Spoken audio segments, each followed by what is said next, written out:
Alors, nous entamons aujourd'hui le cours sur le détail vu du point de vue système constructif.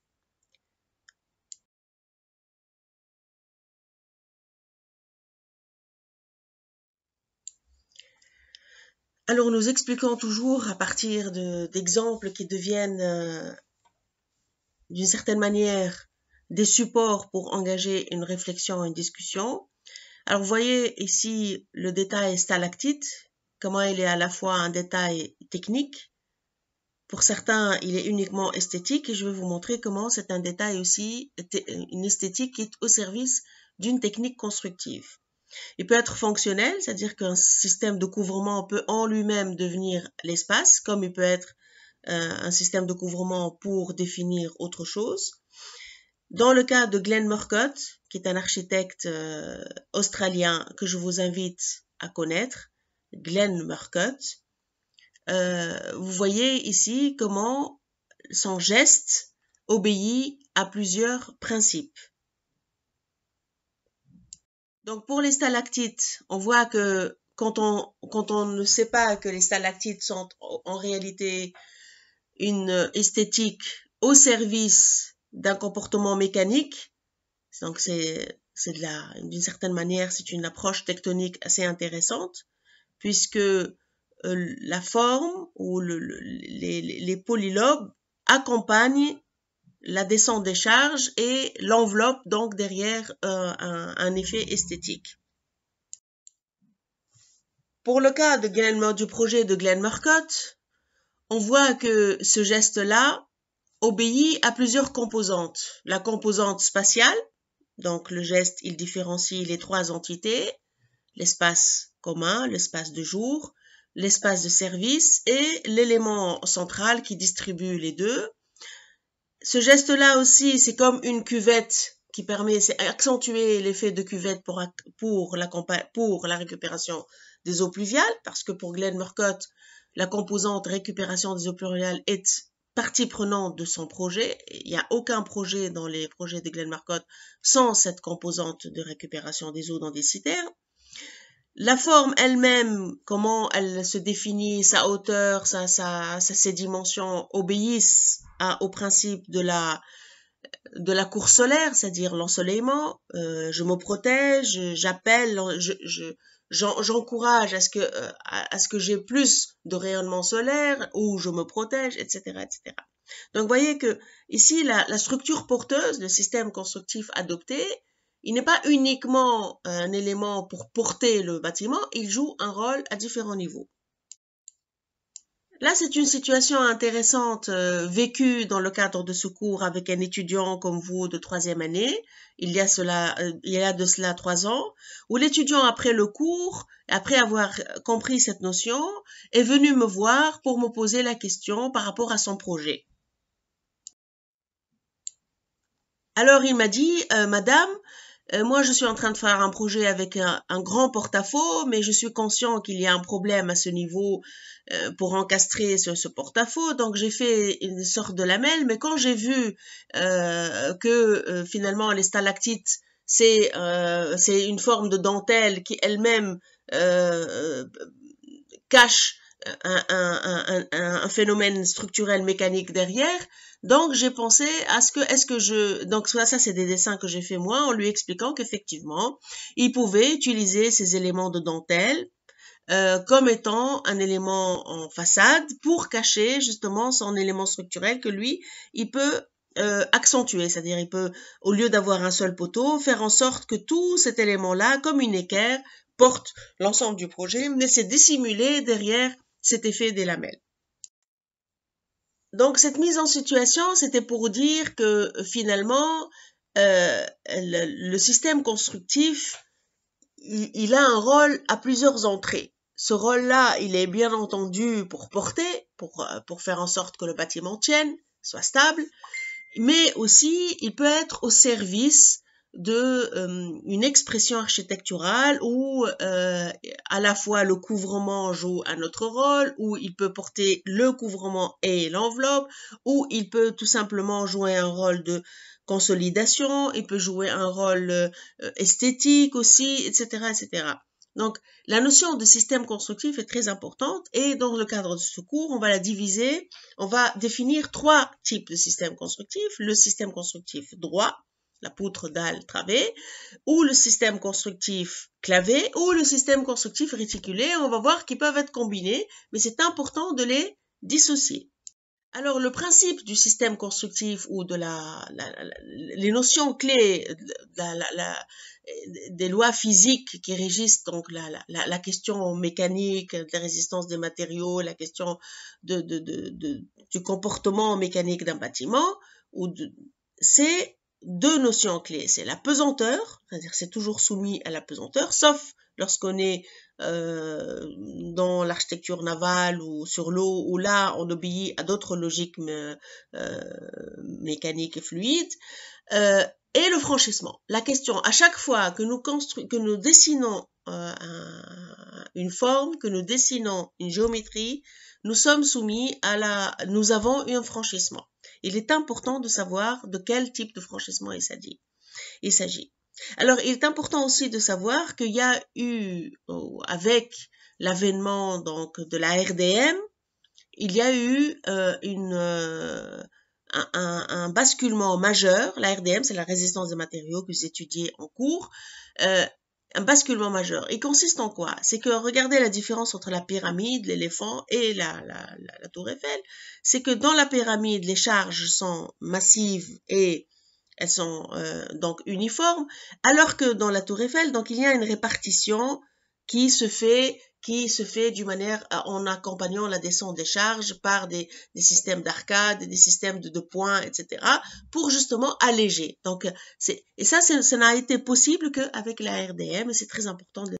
Alors, le fait aussi de savoir qu'à partir du moment où nous dessinons une forme, eh bien, nous sommes soumis à la problématique du franchissement. Vous voyez, un pan, c'est un franchissement entre un point A et un point B. Une porte, c'est un franchissement, il faut franchir. Donc, on peut franchir d'une manière droite, on peut franchir d'une manière arquée, on peut franchir d'une manière assisée, on peut franchir, etc., arqué, voûté, avec arc et point, etc., etc. Donc, cette notion de franchissement est très importante pour comprendre la géométrie que vous. Et dans le cadre de la poutre dalle travée, eh bien, ça c'est ce qu'on voit au microscope, le phénomène de la flexion d'une poutre. Donc, vous voyez, la problématique, c'est comment justement contrer cette flèche, comment mettre en pré-contrainte une poutre, parce que quand elle subit la poutre droite, la forme droite, quand elle subit une pression, eh bien, elle fait une flèche. Et c'est toute la différence avec la forme qui travaille à la compression. Ça, c'est le dessin qui montre aussi comment se comporte quelles sont les étapes de la pré-contrainte d'une poutre en béton armé, comment donc le câble prend graduellement sa forme définitive.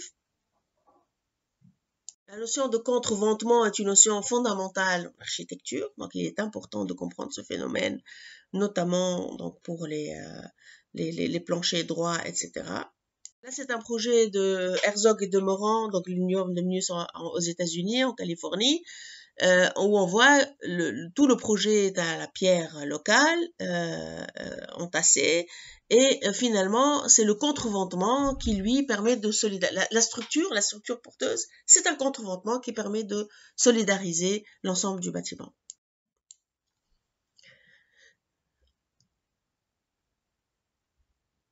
Alors, comme vous avez vu dans les documents que je vous ai mis sur la plateforme, que je vous ai mis sur le groupe Facebook également, donc finalement, c'est important de voir comment certains architectes réactualisent dans un continuum historique, réactualisent des principes structurels qui ont toujours existé, comme ici le poteau champignon. Donc, vous voyez, le poteau champignon, c'est pas une invention de Wright pour la Johnson Wax, sauf que Wright, il a inventé ou développé une autre façon de penser le poteau champignon avec une autre dimensionnement et pour un autre usage. Mais le poteau champignon existait même dans les monastères, dans les différentes cultures. Donc vous voyez que aussi la forme droite n'est pas forcément uniquement construite avec du béton armé. Au Yémen, c'est des formes droites, c'est des pierres c'est des briques donc crues qui sont briques de terre crues qui sont posées et dont le principe structurel repose à la fois sur la densité et le poids propre de cette même brique.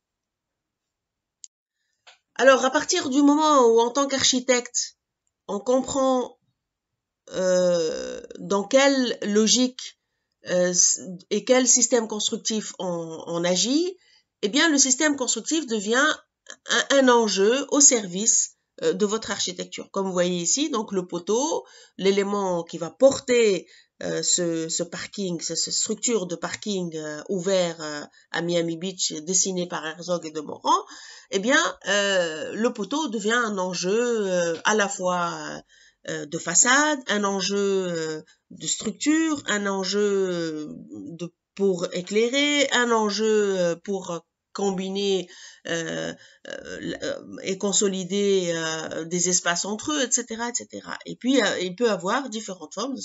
Ça peut aussi avoir une forme et un rôle comme en V, c'est-à-dire comme le poteau champignon, mais en forme de V, donc pour accompagner, pour avoir plus de possibilités de descente des charges, etc.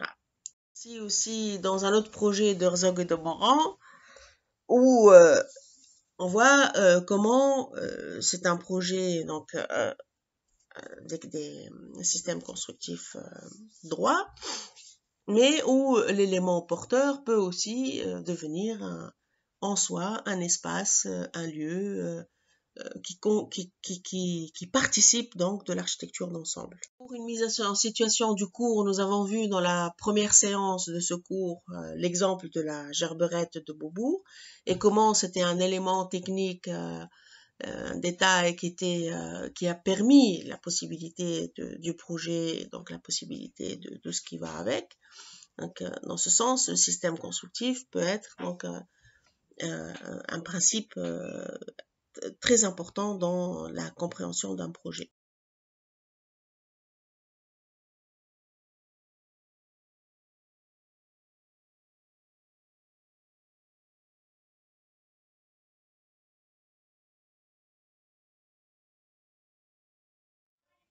Alors, pour le système clavé, donc vous voyez que la forme clavé, à partir du moment où on ferme la voûte, c'est-à-dire qu'on atteint la clé de voûte, eh bien, c'est une forme qui est autostable, très stable, et parce que justement, elle résiste elle se comporte à la compression, et donc plus vous appuyez sur une voûte, et plus elle va se stabiliser, parce qu'elle ne fait pas de flèche. Mais par contre, le principe de la voûte, c'est de répartir ses charges d'une manière latérale. Alors la question que je vous pose ici, c'est pourquoi aujourd'hui en Tunisie et dans beaucoup de pays, mais essentiellement en Tunisie, pourquoi est-ce que quel est le rôle d'abord du ourdi? Est-ce qu'il a un rôle structurel? Est-ce qu'elle a, etc. Donc vous savez très bien qu'il a un rôle de coffrage perdu. Donc si c'est un coffrage perdu, pourquoi est-ce que on l'utilise toujours aujourd'hui dans nos constructions briques cuites, sachant que la brique est lourde, elle est chère, elle est énergivore, produite d'une manière énergivore, etc., alors qu'il est possible de mettre du polystyrène. Ça, si on veut rester dans des principes de poutres, de chapes conventionnelles. Donc, c'est important de vous poser la question parce que le matériau en lui-même, il joue un rôle. C'est pas juste un élément qu'on pose. Donc, il faut se poser la question. Il ne faut pas faire les choses d'une manière systématique et machinale. Là, c'est un petit dessin que j'ai fait et qui existe dans mes livres, etc., pour expliquer un petit peu l'évolution des principes constructifs et par rapport aux matériaux aussi. Par exemple, la terre, la voûte avec la terre et la pierre. Depuis la première voûte découverte, c'est la voûte nubienne de Ramesseum qui existe aussi à Armeda en Tunisie. Donc ça, c'est le dessin d'une voûte qui existe à Armeda. Mais la première voûte a été trouvée à Ramesseum en Égypte, en pierre donc en terre et pierre. Après, pour la brique, il y a eu la voûte de Gastavino, c'est la voûte catalane qui a été réinterprétée par Gastavino avec la précontrainte parce qu'il a mis donc de l'acier dans ces voûtes en briques. Et en Tunisie, nous avons Hassad qui lui a travaillé aussi avec la voûte catalane surbaissée, mais qui a réellement réinventé une voûte propre à lui, qui s'appelle d'ailleurs jusqu'à aujourd'hui la voûte Hassad. Et il y a une thèse qui a été élaborée, qui existe à l'ENO, qui a été élaborée sur cette voûte-là. Pour le béton, donc, on est passé à la voûte, à l'arc précontraint grâce à Freycinet. C'est important de connaître Eugène Freycinet et le principe de l'arc précontraint. Ne sont pas tous tout à fait d'accord sur comment l'humanité est arrivée à la voûte. Donc pour Alberti, que vous connaissez très bien, pour lui, l'humanité est passée dans ce sens-là, donc dans le sens de ce dessin. D'autres architectes pour d'autres architectes et archéologues, historiens, etc., comme Jean-Pierre Adam, eh bien, il part sur le fait qu'il y a eu deux ramifications dans l'histoire, que l'humanité est passée du linteau droit, c'est-à-dire la contrainte du franchissement droit, vers contourner la question du linteau droit par l'encorbellement. Donc, comme vous voyez ici, le principe de l'encorbellement, c'est justement comment passer de cette forme droite, qui nécessite tout de même plus, parce que le problème, la contrainte, c'est plus j'ai une portée et plus je dois aller en hauteur. Donc, comment alléger et faire en sorte qu'il y ait moins de matière, comme dans le dessin du haut, etc. Donc, l'histoire et l'archéologie, elle a trouvé des encorbellements et même des bâtiments tout entiers travaillant en encorbellement. Elle a trouvé aussi dans la Grèce antique un arc composé de 3 claveaux. Et donc, parmi ces hypothèses, c'est que justement, l'humanité est passée du linteau droit vers justement l'encorbellement qui est un petit peu les prémices de l'art.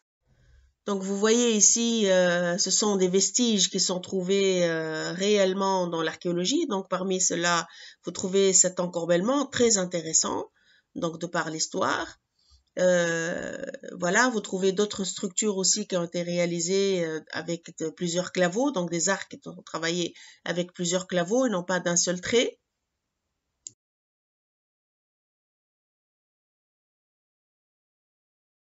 L'archéologie contemporaine a aussi a fait une découverte très intéressante qui est celle des architraves étrusques qui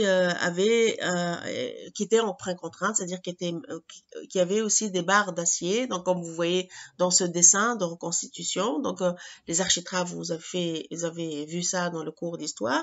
Mais est-ce que vous saviez que justement l'archéologie, c'est ça qui est intéressant dans les approches pluridisciplinaires et transdisciplinaires, c'est qu'elles permettent d'apporter des éléments de connaissances complémentaires.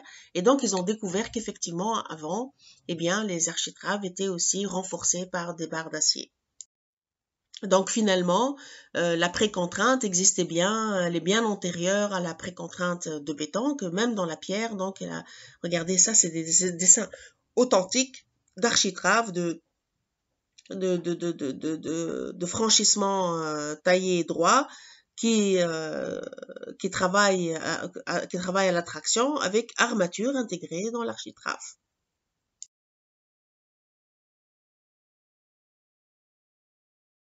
Une planche de dessin extrait de ma thèse et le livre La pensée en architecture au risque de l'événementialité, édité chez l'Harmattan en 2009, où j'explique un petit peu l'accumulation de connaissances du Dôme de Florence, qui est en fait une accumulation, une synthèse de différentes connaissances de l'arc, en passant du Panthéon, du principe du Panthéon, du principe des pinacles, du principe des contreforts, du principe de la voûte assisée, etc. Donc vous voyez que la forme clavée, elle peut avoir plusieurs expressions. Vous voyez ici dans le projet à droite, en haut à droite, ce sont les projets de la voûte catalane de Guastavino aux États-Unis. Il a construit carrément beaucoup de souterrains, de tunnels, de bâtiments et d'espaces, des musées, etc. à New York et aux États-Unis, parce que la brique, elle répondait à la problématique donc des incendies répétés qu'il y avait aux États-Unis avec les bâtiments, les structures en acier. Donc la voûte, elle peut être surbaissée, elle peut être comme avec Gaudi, une voûte donc à chaînette, une voûte étirée, etc. Elle peut avoir plusieurs typologies formelles, géométriques et comportements mécaniques. Vous voyez ici que dans les temples, qu'ils soient chinois ou hindous, chaque civilisation, comment justement elle a amélioré, augmenté, perfectionné sa maîtrise mécanique, que ce soit de la forme assisée ou la forme clavée. Donc vous voyez ici, c'est un système qui est comme tout un bâtiment qui est en fait comme en encorbellement. Donc c'est avec des plateaux et qui cherche la forme donc de l'arc par encorbellement. Donc, vous voyez aussi qu'on peut aussi avoir une forme extérieure comme Palladio, donc les temples chinois aussi, une forme extérieure circulaire avec une forme intérieure, une géométrie intérieure et un comportement mécanique assisé, etc. Louis-Étienne Boulet aussi, il a tout de même fait une rupture avec le classicisme et le néoclassicisme français. Il a réactivé les principes de la Renaissance et par exemple, vous voyez comment il travaille une pyramide à l'extérieur, vous voyez une pyramide, mais en fait, c'est une forme donc travail à la compression qu'il apporte, etc. Au registre local tunisien, nous avons aussi une mouvance avec la reconstruction. C'est un architecte Marmé qui, de mon point de vue, est un régionaliste, c'est-à-dire il est du courant de régionalisme critique, courant que je revendique aussi en tant qu'architecte et praticienne, qui essaie justement de travailler avec les principes constructifs clavés comme la voûte, avec des besoins différents, avec une architecture différente, etc. Et donc Jacques Marmé a fait, par exemple, des bâtiments avec une certaine échelle, avec des arcs réellement intéressants. Il a travaillé sur la voûte sur voûte, etc. J'ai justement fait travailler des étudiants de 4e année sur cette question du régionalisme critique et de comment travailler avec ces matériaux, ces systèmes constructifs en leur donnant une dimension contemporaine et aussi une dimension de landscape paysagère en les implantant par exemple dans des paysages et des environnements comme Matmata. Par exemple, on a travaillé ici, l'étudiante a travaillé sur un kiosque autonome en énergie et en même temps démontable, flexible, etc. en partant de la géométrie de l'arc de la voûte comme un potentiel qui peut être réinterprété.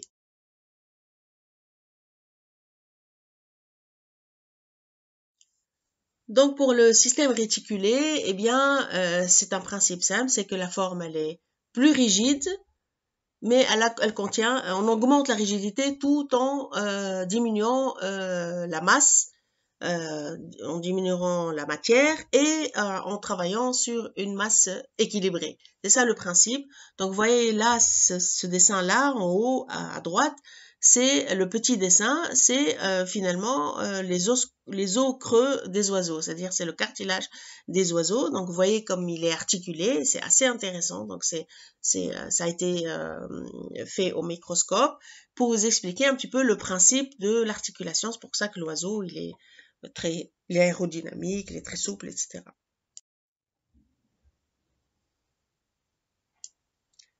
Donc, je ne sais pas si vous connaissez Carthage Cement et l'entreprise Geometrica qui a, elle a gagné l'appel d'offres de la construction donc la structure de Carthage Cement. Geometrica à la base, donc c'est une société qui a mis en place Buckminster Fuller, qui est celui qui a construit le pavillon des USA et qui a construit ce pavillon, cette géode, à l'Expo 67 au Canada, sur la base d'une structure réticulée, sur la base de la forme stable du tétraèdre. Et il a développé ensuite sa société pour construire justement, donc c'est intéressant, rentrer sur le site de Geometrica pour voir toutes les combinaisons structurelles réticulées que propose cette société multinationale. Contrairement aux idées reçues, la tente bédouine, c'est un peu l'ancêtre des structures réticulées et des charpentes parce que ce n'est pas une structure qui est très simple, c'est une structure qui est fortement élaborée, comme vous voyez sur le dessin. avec des éléments porteurs, des éléments qui contrevendent, des éléments, etc., etc. Donc, c'est une structure réticulée antique qui est très intéressante. D'ailleurs, pour les Jeux olympiques de Munich en 72, c'est un petit peu la réinterprétation, l'extrapolation de la tente, de la technique de réticuler de la tente qui a été réinterprétée avec des matériaux en acier, en métal, etc., avec une méga structure, etc. Mais c'est un peu le même principe vu sous l'angle technologique.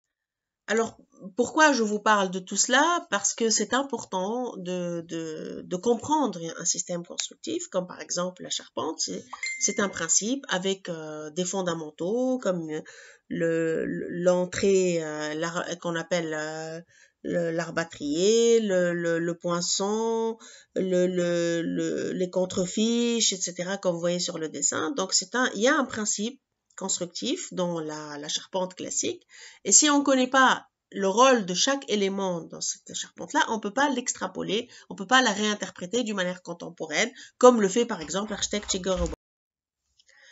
Vous voyez ici sur cette planche aussi comment, de par l'histoire, il y a une évolution même de la voûte, de la charpente classique, qui est un système donc réticulé, articulé, avec la charpente à la mansarde au XVIIe siècle, où on est réellement passé donc de la charpente triangulée droite vers une charpente qui est plus ou moins une forme plus ou moins arquée, donc plus stable et très intéressante au niveau structurel.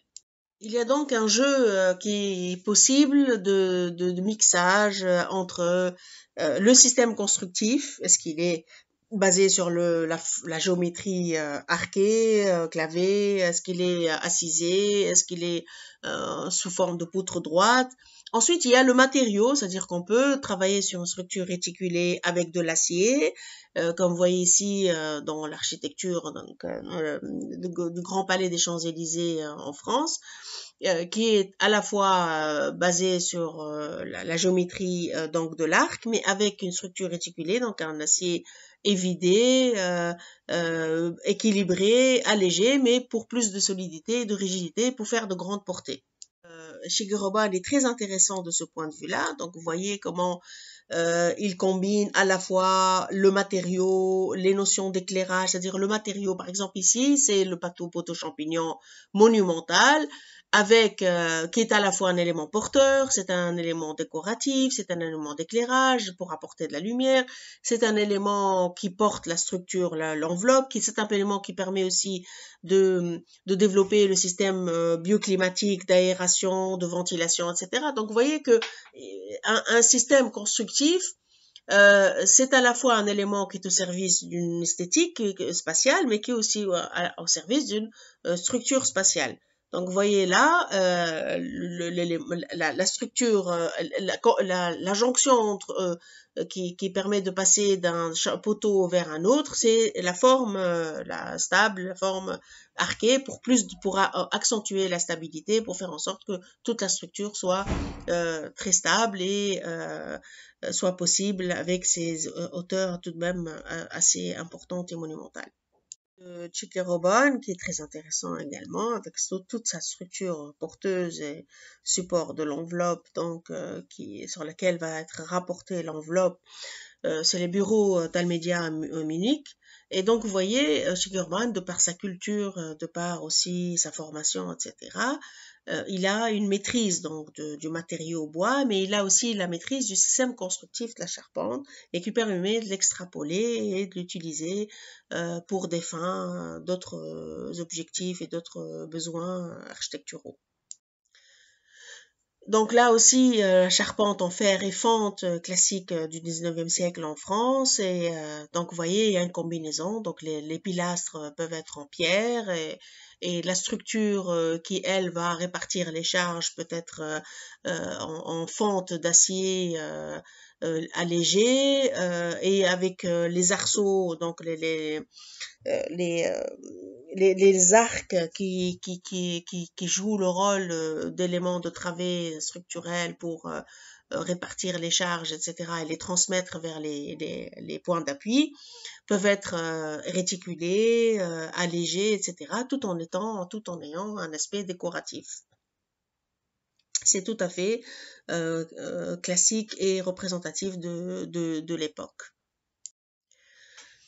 Dans ce projet d'Herzeg Odomorand, nous voyons aussi toutes les possibilités contemporaines. Donc, une fois qu'on a compris le principe du système constructif qu'on veut utiliser, de la forme et de la géométrie qu'on va utiliser, du matériau, là, c'est l'allure de la charpente, mais une charpente revisitée. Donc, vous voyez qu'il y a une différenciation entre le volume spatial, c'est-à-dire l'enveloppe réelle de l'espace, qui, elle, c'est deux cubes ou deux petits espaces, alors que le hangar, lui, il obéit à notre couvrement, donc à notre principe spatial, et la structure porteuse qui, elle aussi, obéit à notre principe. Donc, il y a tout de même une combinaison, un jeu de différenciation, d'association. Donc, vous voyez que le système constructif peut être divisé, peut être nuancé selon le matériau, selon la structure qui est porteuse, selon aussi le couvrement, est-ce qu'il est porté par la structure, est-ce qu'il est porté par l'enveloppe, etc., etc. Donc, il y a tout ce jeu-là qui peut être utilisé et donc le système constructif devient un biais intéressant pour réfléchir et l'architecture de ce point.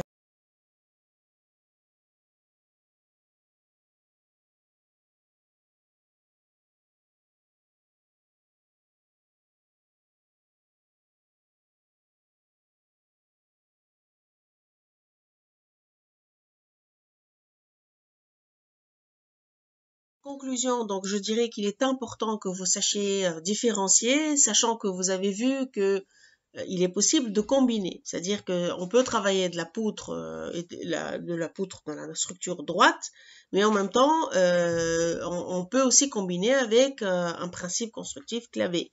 Et vice-versa. La structure peut être aussi se comporter d'un point de vue mécanique donc comme une structure à la compression, mais elle peut être réticulée ou dans le sens où l'arc n'est pas en pierre. L'arc peut être travaillé avec de la fonte de fer, fonte d'aluminium, avec de la résine, etc., du bois, comme vous voulez. Donc, c'est important de comprendre la différence pour pouvoir les combiner autrement. Donc, le poteau-poutre, c'est la poutre qui va transmettre beaucoup d'efforts complexes à l'appui isolé. Le clavé, c'est différent dans la mesure où c'est le lien entre deux éléments successifs qui se fait par compression. Donc, c'est un franchissement qui est essentiellement par compression. Et pour la structure articulée et réticulée, c'est qu'il y a une adhérence, il y a une articulation qui se fait par des pièces d'attache. On a vu pour le Cheguet Robin comment ça se fait essentiellement par de l'emboîtement. Mais ça peut être aussi par des pièces d'attache. Dans les charpentes classiques, c'est avec des clés, des clavettes. Pour la charpente bois, c'est avec des boulons et dérivés pour les charpentes, par exemple, métalliques, ou le cordage pour les charpentes bédouines, ou le cordage aussi, ça peut devenir, comme on a vu pour les Jeux Olympiques à Munich, ça peut être tout simplement des structures en acier et des câbles avec une haute résistance. Ce qui est demandé à l'issue de cette partie, donc ce cours 4, c'est justement de faire sur une planche A4, dessiner rapidement, ça peut prendre 5 minutes, vous pouvez le faire tout de suite, juste après ma présentation de ce cours, dessiner rapidement et me la scanner ou tout simplement prendre en photo et la poster sur la page du groupe. Donc, dessinez le projet que vous faites actuellement. Si vous ne faites pas de projet actuellement, vous êtes encore à la phase analyse, vous pouvez simuler. Si vous n'êtes pas du tout de projet, vous êtes à autre chose, eh bien, vous essayez tout simplement de faire le projet que vous avez fait l'année dernière. Donc, essayez de le traduire schématiquement par un système droit, ou un système clavé, ou un système réticulé, pour voir si vous avez vraiment compris comment réinterpréter votre projet du point de vue de la question du système constructif. Et je vous remercie.